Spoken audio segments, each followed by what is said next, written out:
காலை நேர பிரதான செய்திகளின் ஊடாக நர்மதா சிறில் முதலில் தலைப்பு செய்திகள். இலங்கையில் நிபா வைரஸ் தொற்று அச்சுறுத்தலா? கை தொலைபேசி பயன்படுத்தும் சிறுவர்கள் வெளியான அதிர்ச்சி தகவல். ஈரானை நெருக்கிய அமெரிக்கா, கவுதி வெளியிட்ட எச்சரிக்கை. இனி விரிவான செய்திகள். நிபா வைரஸ் தொற்று தொடர்பில் இலங்கையில் எவ்வித அச்சுறுத்தல் நிலையும் இல்லை என சுகாதார அமைச்சு அறிவித்துள்ளது. இந்த வைரஸ் தொற்று அடையாளம் காணப்படும் பட்சத்தில் அதனை எதிர்கொள்வதற்கு இலங்கை தயார் நிலையில் உள்ளதாக சுகாதார பிரதி அமைச்சர் கன்சக விஜயமுனி தெரிவித்தார். எவ்வாறாயினும் உலக சுகாதார ஸ்தாபனத்தின் பரிந்துரைகளை நாட்டில் உரியவாறு பேணி செல்வதாகவும் அவர் குறிப்பிட்டார். இந்த நிலையில் நாட்டு மக்களிடையே காலத்திற்கு காலம் ஏற்படும் வைரஸ் தொற்றுகள் தொடர்பில் தேசிய மருத்துவ ஆராய்ச்சி நிறுவக ஊடாக தொடர்ச்சியாக ஆய்வுகள் முன்னெடுக்கப்பட்டு வருவதாக சுகாதார பிரதி அமைச்சர் கூறியுள்ளார். அதனூடாக பெறப்படும் ஆய்வு முடிவுகளின் அடிப்படையில் தேவையான மருத்துவ சிகிச்சைகள் முன்னெடுக்கப்படுவதாகவும் அவர் தெரிவித்தார். நாட்டுக்கு தற்போது இந்தியாவில் இருந்து அதிக அளவில் சுற்றுலா பயணிகள் வருகை தருகின்றனர்.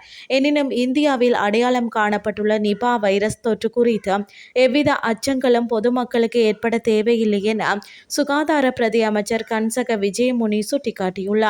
கைத்தொலைபேசிகளுக்கு அடிமையாகி உள்ளதன் காரணத்தால் சில 13 வயது சிறுவர்கள் பல்வேறு மனநல பாதிப்புகளுக்கு உள்ளாகி இருப்பதாக எச்சரிக்கை விடுக்கப்பட்டுள்ளது.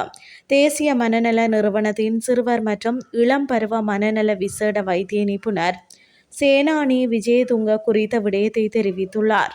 ஊடகவியலாளர் சந்திப்பின் போது எழுப்பப்பட்ட கேள்வி ஒன்றுக்கு பதிலளிக்கும் போதே அவர் இதனை தெளிவுபடுத்தினார்.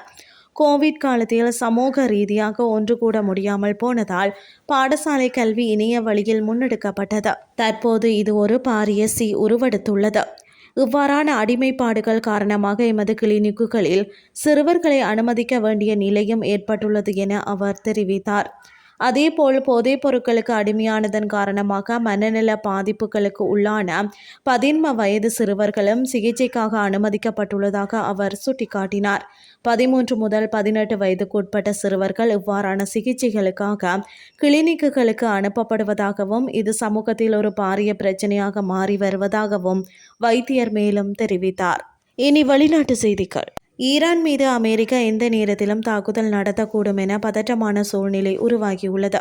அதற்கேற்ப அமெரிக்காவின் போர்க்கப்பல்கள் ஈரானை நோக்கி நகர்த்தப்பட்டுள்ளதாக தகவல்கள் தெரிவிக்கின்றன.